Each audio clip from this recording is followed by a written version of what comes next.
Mario Dumont. Une feuille de route impressionnante. Un curriculum vitae aussi long que le pont de la Confédération. Notre prochain invité arrive tout droit d'Halifax où le cabinet de Justin Trudeau était en retraite fermée au cours des derniers jours. François-Philippe Champagne, ministre de l'Innovation, des Sciences et de l'Industrie du Canada, bonjour. Bon matin, on passe du Beach Club à la politique fédérale. On reste dans l'économie et la business. C'est génial. On reste dans l'économie.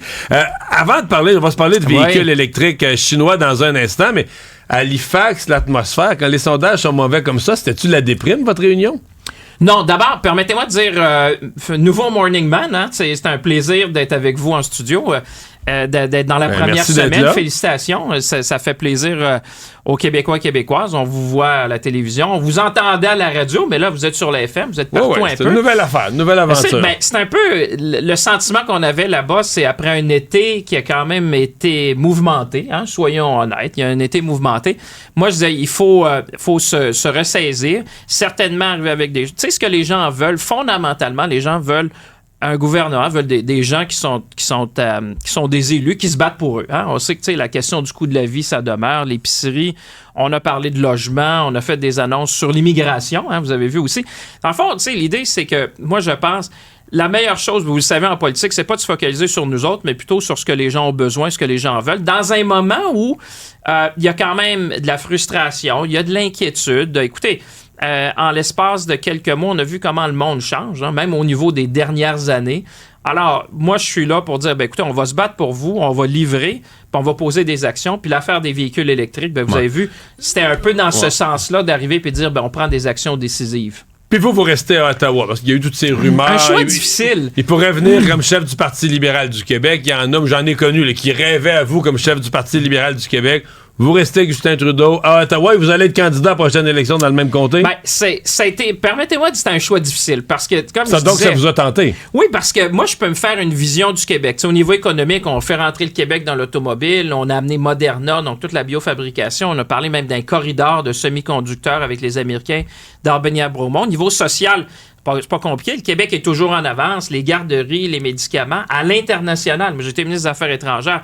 Les missions du Québec, ça fait l'envie de toutes les provinces canadiennes. Donc, si vous me dites au niveau économique, social, international, est-ce que je pourrais me faire une vision du Québec du 21e siècle? Définitivement. Donc là, vous venez de faire votre discours de premier ministre du Québec, mais vous dites, là, je l'ai replié, puis je l'ai caché, je n'ai pas besoin. Non, mais ceci dit... Parce que je vous dis où était mon... Tu sais, il y a une question de cœur là-dedans. J'entends ça.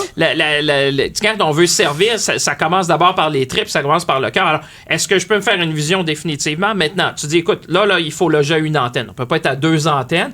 Moi, j'ai dit, la meilleure façon de faire avancer le Québec, pour moi, maintenant, c'est d'être à Ottawa puis d'avoir une voix forte. Je l'ai fait, je le fais, je vais le faire. Donc, c'est fini, c'est clair. Oui, puis... Puis vous allez être candidat dans le même comté à la prochaine élection avec M. Trudeau? Écoutez, la vie va nous amener là, parce que la prochaine échéance qu'on a électorale, on va le voir, là, évidemment, c'est pas, ça s'en vient l'année prochaine.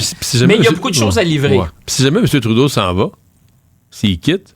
Écoutez, je pense même pas que c'est sur la table. Il a été clair. Vous l'avez vu comme nous autres à Halifax. C'est lui qui va mener les troupes à la prochaine élection. Puis moi, je dis, oui, c'est sûr qu'il y a les questions des sondages, mais à la fin, les gens, moi je dis souvent, Mario, les gens vont devoir se demander dans quelle société ils veulent vivre. T'sais, parce que souvent, quand on pose un vote, on dit, qu'est-ce que ça va me donner à moi? Moi, je dis souvent aux gens, pensez le prochain vote que vous allez poser, qu'est-ce que ça va avoir comme impact sur la société aussi? Parce que c'est pas juste une question individuelle. T'sais, on le voit aux États-Unis, hein, on n'a pas besoin d'en parler. Quelques semaines, ça a tout changé. Vous le savez comme moi, les choses changent vite. Et c'est une question, moi, je pense, de société. Dans quelle société on veut vivre? Puis moi, écoutez, moi, je pense qu'à la fin, fondamentalement, là, le monde dans la rue, ils veulent qu'on se batte pour leurs intérêts. Ouais. Moi, c'est ce que je fais. Parlons de véhicules électriques chinois. Il y a une impression, des gens qui ont eu l'impression qu'on avait, pour protéger l'industrie, on avait sacrifié le consommateur qui, lui, rêvait là, de véhicules pas chers, là, de véhicules chinois électriques à 20 000 $. Là. Moi, je pense que le consommateur est quand même une personne qui dit les choses doivent être équitables. Parce que là, la question qu'on a, c'est qu'on ne se fera pas manger à laine sur le dos. Moi, j'ai été ministre du Commerce international. Je veux bien le commerce international, mais si on respecte les règles. Vous savez comme moi que les Chinois font du dumping en matière d'acier, d'aluminium. Puis dans les véhicules électriques qui sont sursubventionnés en Chine, ils arrivent sur nos marchés comme ça. On dit, non. S'il y a des règles, si tout le monde respecte les règles, Ça fonctionne. Mais là, quand t'en as qui respectent pas les règles, ben là, il faut se défendre. D'où votre expression, concurrence déloyale. Ben, c'est ça. Puis moi, je dis, je vais défendre les travailleurs. Je m'en vais à l'ABI demain, du secteur de l'aluminium. Je vais défendre les gens de l'acier à Contrecoeur. Je vais défendre les gens de l'aluminium dans le coin du lac Saint-Jean. Je vais défendre l'industrie qu'on est en train de bâtir. T'sais, on a vécu dans ce film-là, on est à peu près le même âge, puis moi. Même je suis un peu plus jeune, il paraît. Un mois. Un peu plus jeune.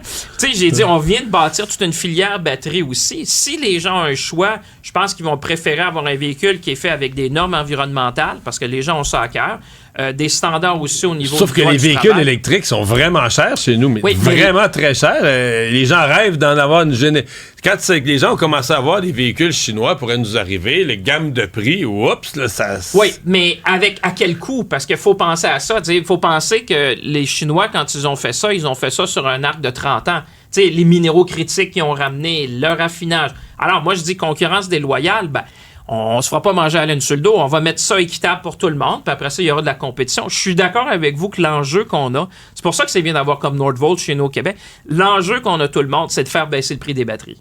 Parce que les batteries, vous y croyez? c'est 40... Ah oui. Si vous parlez... Écoutez, moi, j'étais avec le CEO récemment de Volkswagen, j'étais avec Honda, les grands manufacturiers, Ford, GM, Stellantis, tout le monde, la recherche et développement qui se fait pour réduire, parce que la batterie, c'est quoi? 40% du coût du véhicule. Alors, certainement, les gens, la recherche qui s'en va là, moi, je dirais, là, je vais vous faire une prédiction. En politique, vous savez que c'est dangereux, mais sur les prochaines années, on va voir des coûts qui vont diminuer parce que, d'abord, on va avoir plus de volume. On a rapatrié ça chez nous, on bâtit une industrie, mais ça va être fait aussi dans des standards que les gens vont accepter chez nous.